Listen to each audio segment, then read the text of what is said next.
Hey everybody, welcome back to Walking with Jesus Daily. We are in day 171, which actually is day 111 in our daily Bible reading.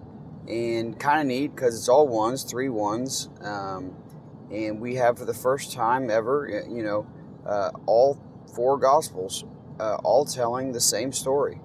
And it's Matthew, Mark, Luke, and John.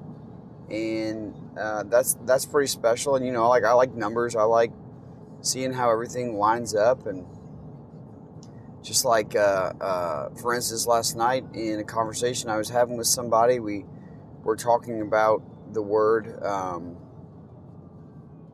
hypocrite and what the actual word means, the way that Jesus used it, and more along the lines of calling someone a pretender or an actor, and instead of the real deal, or instead of how we use hypocrite now, which is say one thing and do another. But regardless, when we did Devo later that evening, we just randomly pass out Bible verses for each person to read from the Devo, and this person got a Bible verse that had the word hypocrite in it, and they were reading from the Amplified Bible, and it literally in parentheses or brackets, however it did it, replaced the word hypocrite with pretender. And I just thought it was interesting that that's how it worked out. I'm not surprised at all, but it still brings a smile to my face. And today, 111, we say, well, what's so special about 111? And it's number one 3 times. It's Father, Son, and Spirit. It's the number that all three are joined together into one. It's a day where all the Gospels are joined together into one. Could mean nothing, could mean everything, but a lot of people say, well, it is what it is. And I just like to see God in everything, and for me, it's very obvious to see Him in so many places. That's probably because I'm looking for Him in so many places. And I truly believe that everything that happens on the earth, from cloud formation to every single drop of rain that falls on the earth, that God is aware of and in control of. So that's the place that I live. When He says He knows the hairs on your head and knows when a sparrow hits the ground, when I read in Job, I have to believe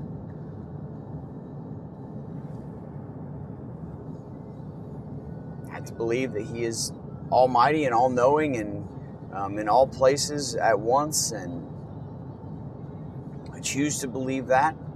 So as I'm reading through today's lesson, I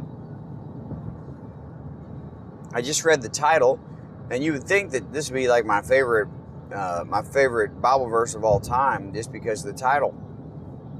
Because if you know me at all, you know how much I love to eat, and I used to be quite the bread eater until I had to switch gears there on the way that I ate. And I love fish. I could eat fish every day. I hardly ever eat fish, but I love fish. So you probably have a pretty good idea of what we're going to study, but let's just remember where we came from to get to this point, all the things that took place. Jesus sending out the apostles, warning them of what they're going to face, telling them of what He's going to give them. And then they go and they preach and teach in these villages and the surrounding cities. And Herod hears of Jesus and starts to wonder who He is, never putting together the thought that He could possibly be the Messiah, the promised one, but only an Elijah or John the Baptist come back to life after he was beheaded. And then we get the beautiful story of Herod's birthday party, and what a celebration that was. John the Baptist ends up returning to God completely from physical death. And we leave off where his disciples come and get His body and put Him in a tomb. And we start up with today's lesson. It says they went and got His body and put Him in a tomb, and then they left and went to tell Jesus. And that's where we leave off today. So let's read these Gospels. Matthew, Mark, Luke, and John. We have all the Gospels in one. Sorry, my screen just blanked out, so I had it all set up, and now it's gone. So anyway, day 111, also day 171. And we will start with Matthew like we usually do, and we'll read Matthew, Mark, Luke, and John for the first time, and put it all together in a mashup and give it to you.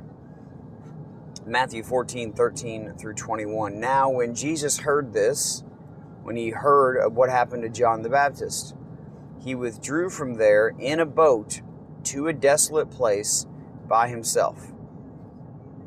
So let's just put this picture together. He hears about John the Baptist. He hears maybe that Herod wants to meet him or see him. So he gets into a boat and goes to a place that is called desolate, which means he's by himself and there's no one else there. But when the crowds heard it, they followed him on foot from the towns. When he went ashore, he saw a great crowd, and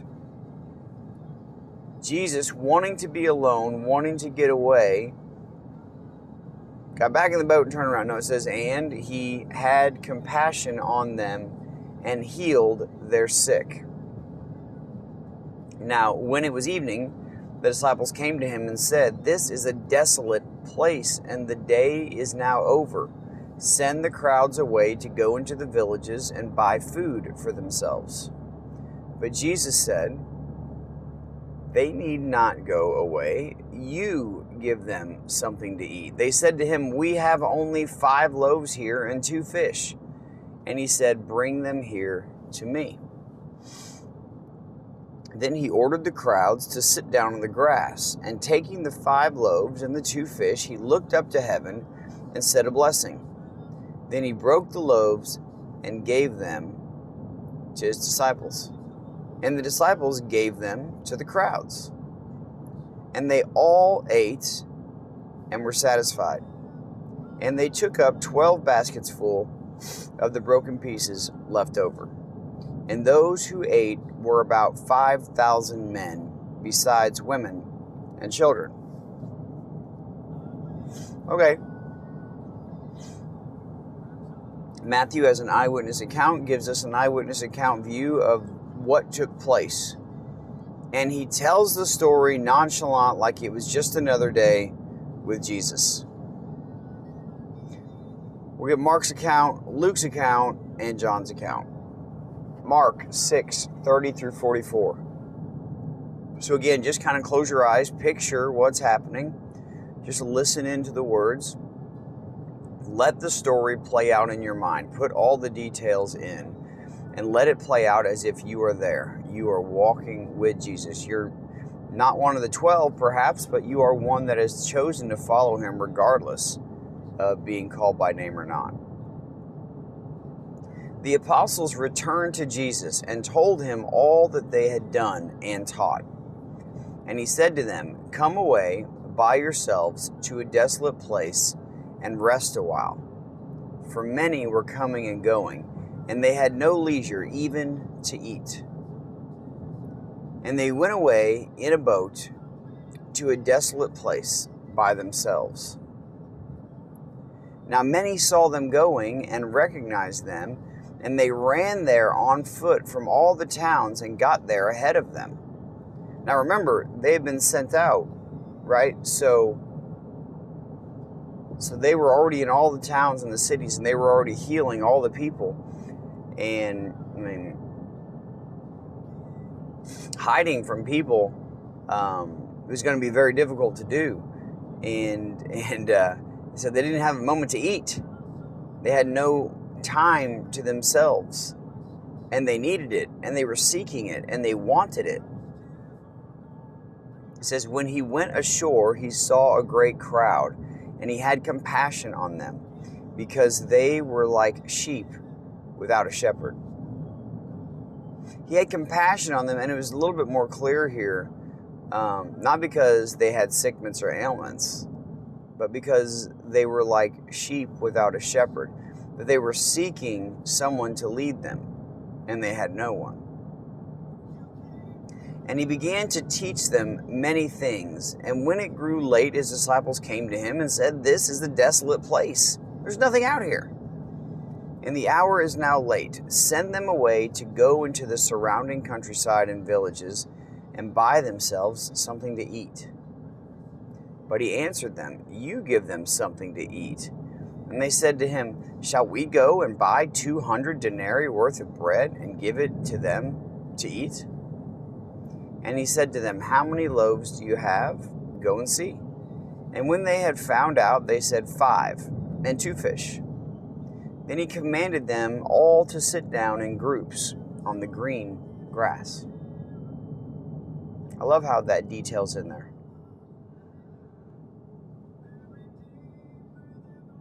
It just reminds me of Psalms 23. So they sat down in groups, by hundreds and by 50s. And taking the 5 loaves and the 2 fish, he looked up to heaven and said a blessing, and broke the loaves and gave them to the disciples to set before the people. And he divided the 2 fish among them all. And they all ate and were satisfied, and they took up 12 baskets full of broken pieces and of the fish. And those who ate the loaves were 5,000 men. All right. Luke, an account of a Gentile going and gathering evidence and proof of something that happened from eyewitnesses. Luke 9:10 through 17.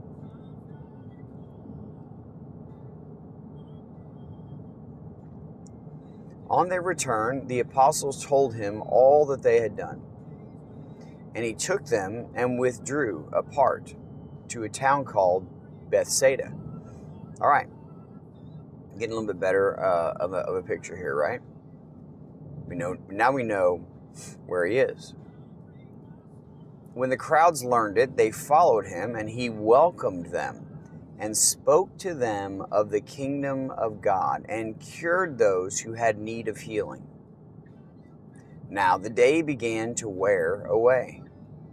And the 12 came and said to him, "Send the crowd away to go into the surrounding villages and countryside to find lodging and get provisions, for we are here in a desolate place."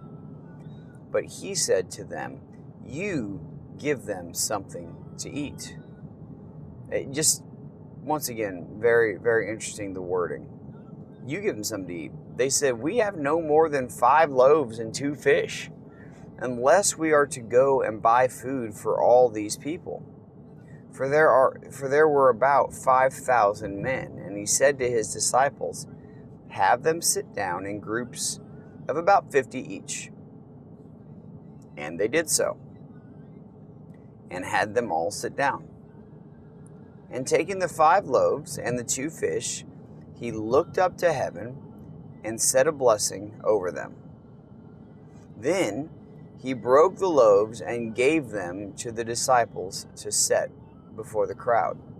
See, receives from the Father, asks the Father's blessing, gives to the disciples take and give to the people.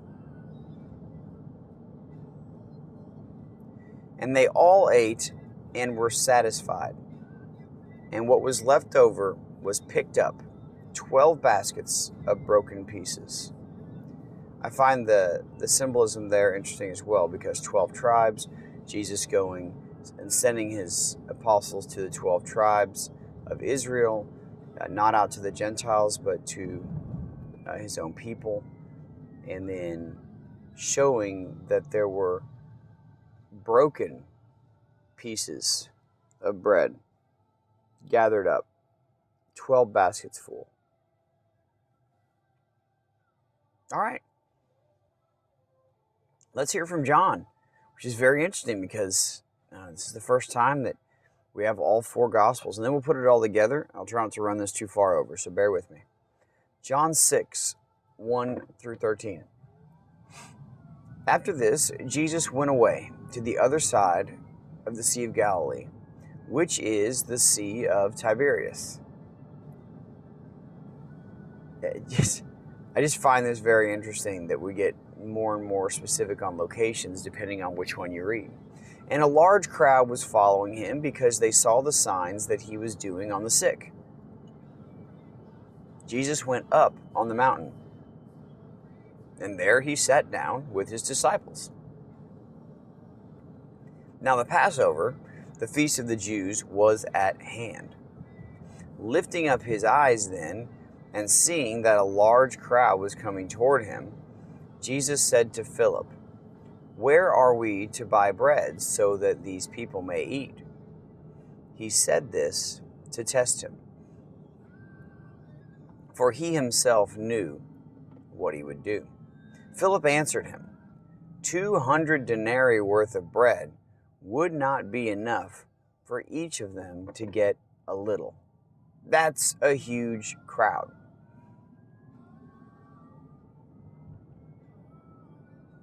One of his disciples, Andrew, Simon Peter's brother, said to him, "There is a boy here who has 5 barley loaves and 2 fish. But what are they for so many?" Jesus said, "Have the people sit down." Now there was much grass in the place. So the men sat down, about 5,000 in number. Jesus then took the loaves, and when he had given thanks, he distributed them to those who were seated. So also the fish, as many as they wanted. And when they had eaten their fill, he told his disciples, "Gather up the leftover fragments, that nothing may be lost." Gathering up the fragments that were left over, that were blessed by the Father, that were multiplied, was important to Jesus.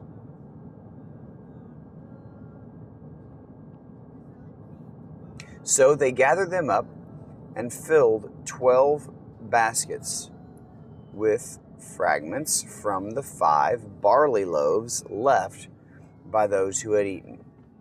All right. So as we put this story together in our mashup, let's really look at this carefully and pick out. We'll try to do this quickly. Pick out the spiritual lessons in every place that we're gonna hit. This is a big story. It's a really big story. It's pretty heavy. There's a lot of bread in it. It's very carby. Good protein from the fish, good fats from the fish, but it mentions the type of loaves they are, but not the kind of fish it is. It's very interesting as well. But so let's dig into this. But let's remember what's happening. Jesus is training his disciples, and now he's beginning to give them power to go and do the amazing things that he has done. They have witnessed him bring people back from the dead and touch lepers and make people walk and make people see. He has witnessed and been along for and did the baptizing for Jesus. They've heard his words and the way that he teaches and the authority that he teaches with. They've seen that he has power over even Mother Nature and able to calm a storm with just his voice. There's nothing outside the realm of what he's capable of doing. There is no realm outside of him. And yet here we are. And now they're able to do these things, and they're known as ones walking with Jesus because of what they're able to do. Now when Jesus heard this, when he heard about John the Baptist, he withdrew from there in a boat to the other side of the Sea of Galilee, which is the Sea of Tiberias, same name, to a desolate place by himself. So he went away from the crowds. Jesus needed to get away. It didn't say out of fear. It was just that it seemed as though Herod was wanting to speak with him, and it seems as though John had been killed, and it doesn't really say if Jesus was fearful for his own life or not. It just speaks to the fact that he went away to a desolate place by himself. And then it says, on their return, the apostles returned from being sent out and performing miracles and teaching the kingdom of God. The apostles told him all that they had done and taught. They were like children excited to get home and tell their dad that what you sent us to do, we did. And it was amazing. And I've got to tell you this story, and you can imagine Jesus is just hearing one story after another, and you're just hoping that it wasn't all about the miracles, but about how the people received the good news. That's what we're hopeful for the stories, right? It says, and he said to them, all they had done and taught, and he said to them, come away by yourselves to a desolate place and rest a while. For many were coming and going, and they had no leisure even to eat. Jesus says, come away. Go away from the people. They will never stop coming to you. Everyone is constantly going to want to be healed. But come away from the people. Get away and be with me. I want you to get away from the needs of other people, and I want you to come and just be with me. I want you to rest for a while. I am going to rest for a while. And he took them and withdrew apart to a town called Bethsaida. Interesting, we know about Bethsaida and Philip and Peter, Andrew, James, and John. To a desolate place by themselves. A desolate place meaning this is not a city or a town where things are readily available and where people are. It's desolate, which means it's without, it's empty, it's void. Okay? People shouldn't be out here, in other words.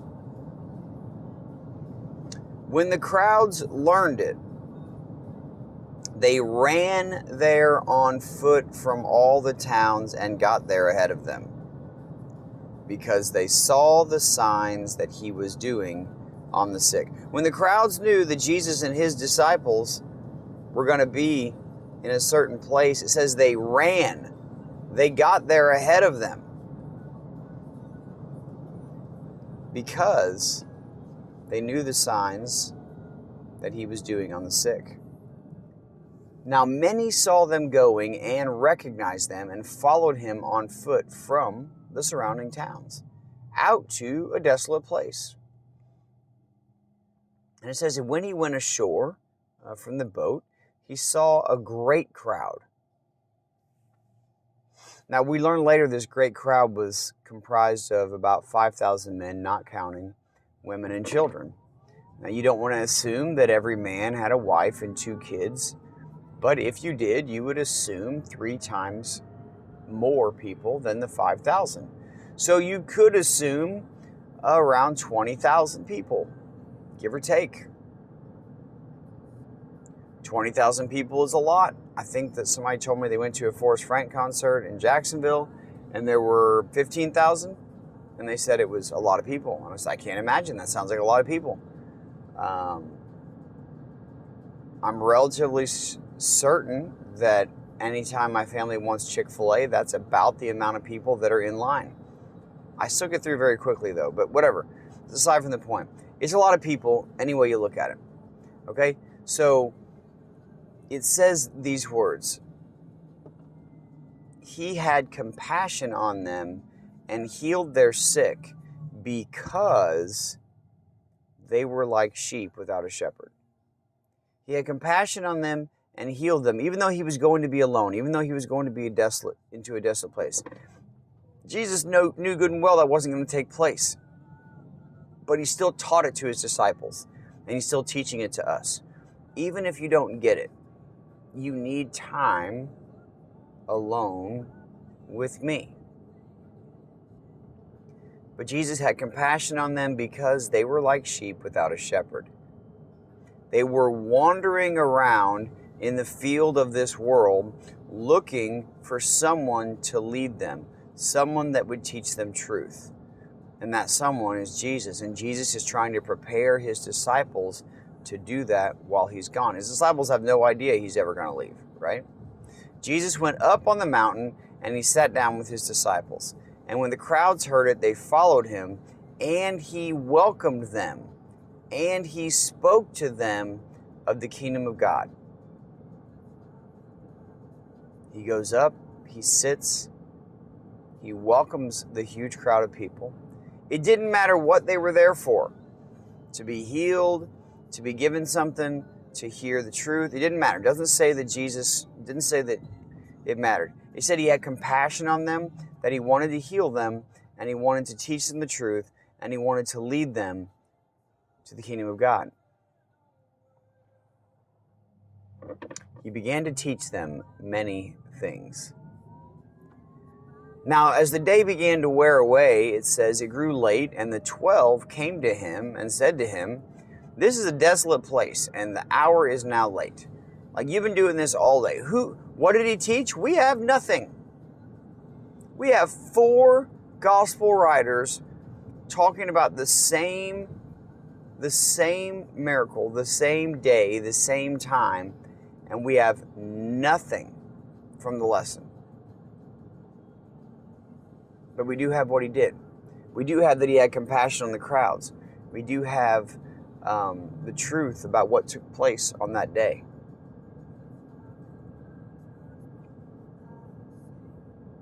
So they say to him, "This is a desolate place. The hour is now late. Send them away to go into the surrounding countryside and villages and buy themselves something to eat and to find lodging." It sounds like they had sat out there all day, and if they ran to him, they probably didn't pack a basket before they left.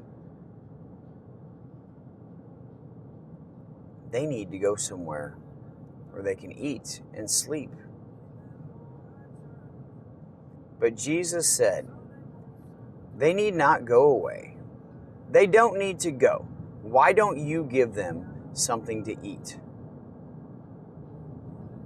He says this to the disciples, and I believe it has an incredible point and purpose.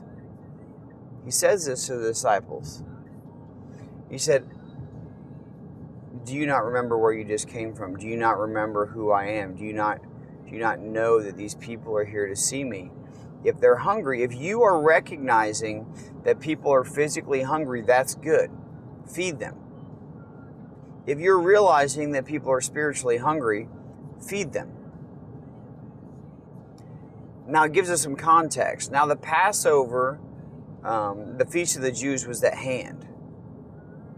And it says, lifting up his eyes, seeing that a large crowd was coming toward him, Jesus says to Philip, "Where are we to buy bread so that these people may eat?" Jesus looks up and he says, "How are we going to feed these people? Where can we go? Where can we go to buy bread so that these people may eat?" And it says that he said this to test him. He already knew what he was going to do. Philip answered him, 200 denarii worth of bread would not be enough for each of them to get a little. In other words, even if we had the money, even if we had the bread, even if we had the place to get it from, we can't possibly feed this amount of people. Why are you saying they need to stay here, that I should feed them? And you can imagine that maybe there's panic going on, or who knows what there is. It was a test. He says, one of his disciples, Andrew, Simon Peter's brother, always being called Peter's brother, said to him, "There is a boy here who has 5 barley loaves and 2 fish. But what are they for so many?" What is this small sacrifice that this boy has for such a huge crowd of people in need? For there were about 5,000 men. And he said, "Bring them here to me." Jesus said to his disciples, have the people sit down in groups of about 50 each. Now remember, they were just trying to get Jesus to send them out because there's no food. And he had them sit down in 50, which, if we know Pentecost 50, that's 50 days. But anyway, now there was much grass in this place. And I always think of the 23rd Psalm, right? The Lord is my shepherd, I shall not want. He makes me lie down in green pastures. The Lord is my shepherd. He just referred to himself as the people as like lost sheep without a shepherd. That is who Jesus is. The Lord is my shepherd, I shall not want. Well, we need food. We need bread. We have no way of taking care of these people. I shall not want. He makes me lie down in green pastures. And it says the people sat down and there was much grass in this place. There was green grass in this place. That matters. Why? Not at all because they were going to eat it. He's describing what's happening. He is telling them who I am. Then he ordered the crowds to sit down on the grass, and taking the 5 loaves and the 2 fish, taking what God supplied, taking what he was given,